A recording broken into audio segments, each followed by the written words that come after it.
Today we're gonna make two New York deli favorites. These are perfect for summer. Macaroni salad and potato salad coming up right now. So the quintessential New York deli salads, I would say even more so Long Island probably than the city. They're all gonna make it almost exactly like this. The trick is in the brine. A lot of recipes you'll see online don't have it, they're missing it. As far as all the ingredients I have here, this is the one for potato salad.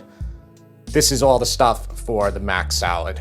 So you can actually see how almost everything is the same here. They both have the exact same amount of salt.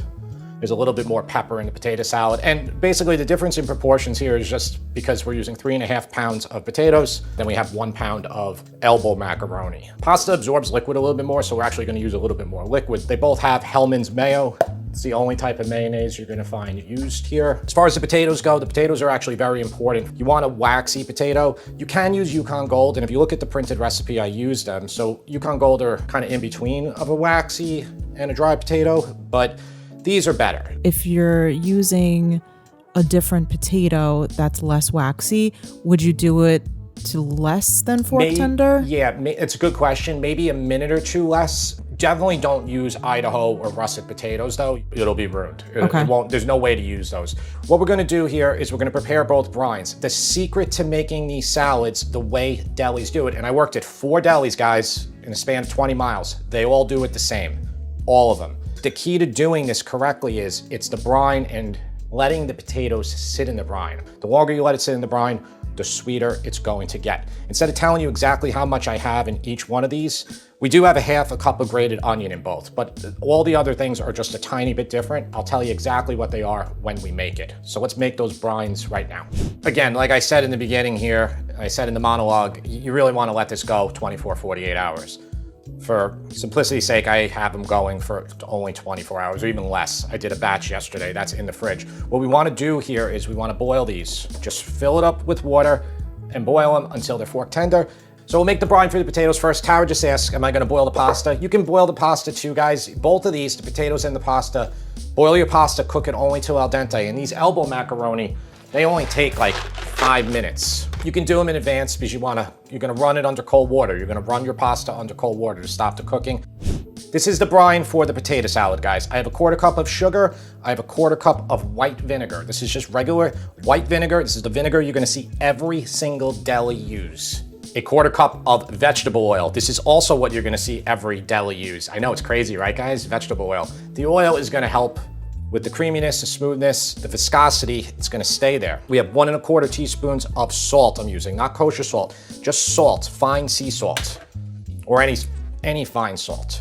This is a teaspoon of white pepper. You can absolutely use black pepper, but if you use white, it'll just look white the whole time. And deli salad, potato salad, coleslaw, all of them are the most boring salads you've ever seen in your life. And what did you see today when you went to go get some containers for us, Tara? Like the macaroni salad just had macaroni and the brine. The potato salad just had the potatoes and the brine. Nothing, right? It did not have the diced bell pepper, which I know a lot of delis do have that in the macaroni salad. Yeah. I know sometimes for coleslaw, they'll add carrot, shredded carrot. And that's what I did on the coleslaw. Yeah, and I did the pepper on the mac. So this is a 1/4 cup of aqua, just regular water, okay guys? And this is that onion that we grated before. Just grate exactly a 1/2 cup. It's gonna be mostly liquid. That gives it tang. It's the vinegar, the sugar, and that onion that give the tang. A lot of times you'll see recipes with like sour cream and all that. I'm not saying that some delis don't do it. All 4 of them that I worked at, none of them did it that way. So we're just gonna combine this into this really sweet liquid, and that will give it that characteristic sweet flavor. That's our potato salad brine. Let's make the macaroni salad brine. Okay, everything's the same here. Ingredients, the liquid amounts are a little different. What do we got, Tara? We have 1/3 of a cup of white vinegar, 3 tablespoons of water. There's 3 tablespoons of vegetable oil. Sometimes the delis they would hold off on the oil until the next day. It doesn't matter. That's a 1/2 cup of grated onion, 1/3 of a cup of sugar. Yeah, more sugar in this one, guys. It's just more of a sweet brine in the mac. And then what do we got? A little bit less pepper, right? There's a 1/2 teaspoon of white pepper. Yep. And 1 1/4 teaspoons of fine sea salt. Okay. So you can see how everything is very, very similar. Now you have a choice here. You can do your pasta overnight in here, and you can hold off on your vegetables, or you could just add them now. You're probably gonna have leftovers with this for a few days, and the leftovers will stay fine. They'll be great. It might clump a tiny bit, and you can mix up a little bit of brine, or you can save some of your brine, because we're gonna drain those potato brine. So you'll have it left over if you want, and then you can mix it right in again to smooth it out again. So I probably have a little too much pepper here. I'm putting a little bit of creativity into mine, though you will see some delis that do this. So I took like 1.5 sides of a green bell, 1.5 sides of a red, and just 1 rib of celery. All right, so we'll just add that all in there too. And like I said, you don't have to put this in now. This can go in at the end when you're finishing it. All right, guys, that only took about 13 minutes for those potatoes, but depending on what size potato you buy, they're all gonna be different. I'm gonna dump them right now. They're super hot. You can cool them a little bit right now, but you don't really wanna make them super cold because we wanna be able to just pop those skins off easily. 3.5 pounds of potatoes. They're hot to the touch, but then you can just take a cloth here and just pull them off. It's not the easiest thing to do, but by doing this, you're gonna keep a lot more of your potato than if you were to peel these little tiny potatoes from the get-go. All right, so there's a peeled potato. Do all the rest, and then we're gonna slice these really thin. Everything is set. The pasta has been boiled. The potatoes have been peeled. And here is my pasta that I cooled off. Stop the cooking process. So we made a little bit more liquid here, and you can see some of it down there. The pasta, even though we've cooled it off, it's still gonna absorb it. So after 24 hours, this one is going to be pretty much dry in there, and then we can mix our mayo straight in. So what we wanna do here with this is just cover it with plastic wrap, get it in the fridge, ideally 24 hours or even 48 hours before you mix it with mayo, but we'll do this for like an hour now. All right, guys, so the potatoes, I have a mandolin here. This works great. The potatoes that are this size, like the really small ones that I have here, these can just go straight on. Even the biggest ones I have. If you did use Yukon Gold, which in the one on the site, you'll see that I cut them into chunks.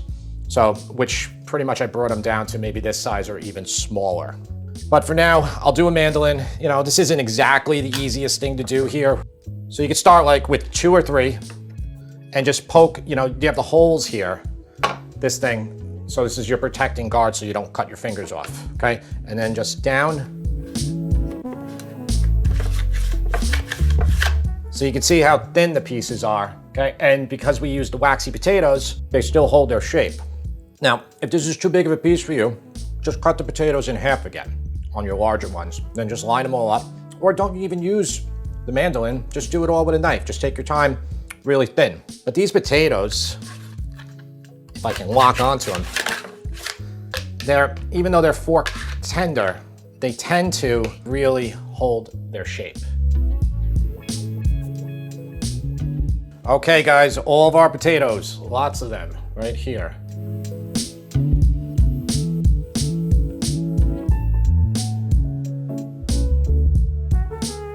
The potatoes are gonna release more liquid as they sit in the fridge. About the halfway point, I just come in and I'll just mix everything up again like this, just so the potatoes are all getting evenly touched with the brine. Okay, guys, it hasn't been long enough, but it's enough for you. You'll have to just take my word for it that it is better if you go 24 or 48 hours before you mix it with mayonnaise. That means you put it in the fridge for 24, 48 hours.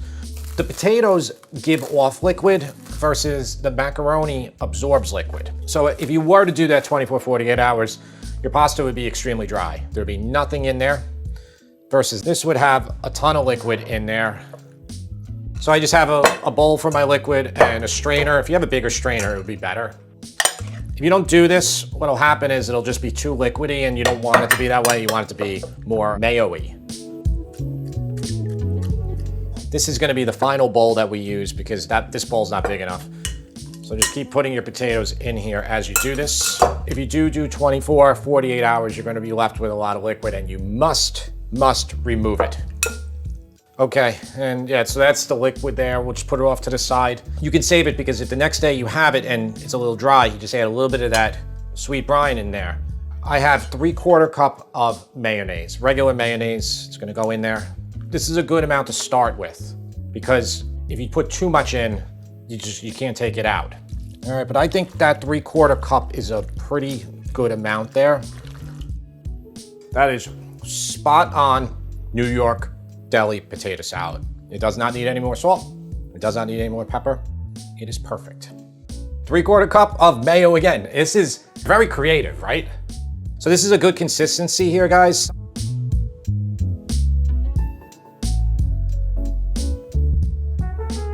What do you think? Does that look like it holds true to your classic deli potato and mac salad? Are you sure you didn't just go to the deli and get them? Honestly, it looks like I did. If she wasn't here watching me make it the whole time, then that would be the case. No, I know you didn't because I'm the one who got you the container. You did. I needed some containers so we can, for the thumbnail, so the photo looks good. That's right. Okay. But should I try one first? Whatever you like. Okay. That's good. And that's only with that's only with an hour brine. If it went overnight, it would have been better. Because it absorbs it completely. This didn't really get full absorption here. But overnight, there'll be no liquid left in it. It's really good. It tastes like a New York deli macaroni salad. Yeah. Identical. Thank you. Yeah. All right. It's really good. Onto the potato. Okay. This has more pepper because it's more weight. This is 3.5 pounds of potatoes. See, I think it's better with the mandolin, right? Yeah. So the first time I made it, I did it with a knife. This is how you'll see it when you go to a deli. It will always be thin like this. In fact, sometimes it'll be even thinner than that, the pieces. So we're not judging it against other potato salads, some fancy potato salads with gherkins or buttermilk or pickle juice. We're just judging it against regular deli potato and potato mac and mac. I really like other potato salad too, like with the buttermilk and the pickles and stuff. But most of my life, I think I was just eating like the regular backyard barbecue potato salad that didn't have a brine. So to me, I always knew that to be potato salad. See, backyard is what? What's the distinction? It's mayonnaise. It's kind of clumpy. It's like with your aunt or uncle. Yeah, or it's usually got like egg in it. Over. I would say it's got hard-boiled egg. It was good when they made it, and then they get it to your house, and it's this clumpy mess. Well, it still tastes good, but these are spot on. I think they're so good. If you're looking, thank you. And I know you're not going to give me a score rating, or are you going to give me a score? If I'm ranking it against other deli potato salads, I would give them both higher than a 10 because it's better.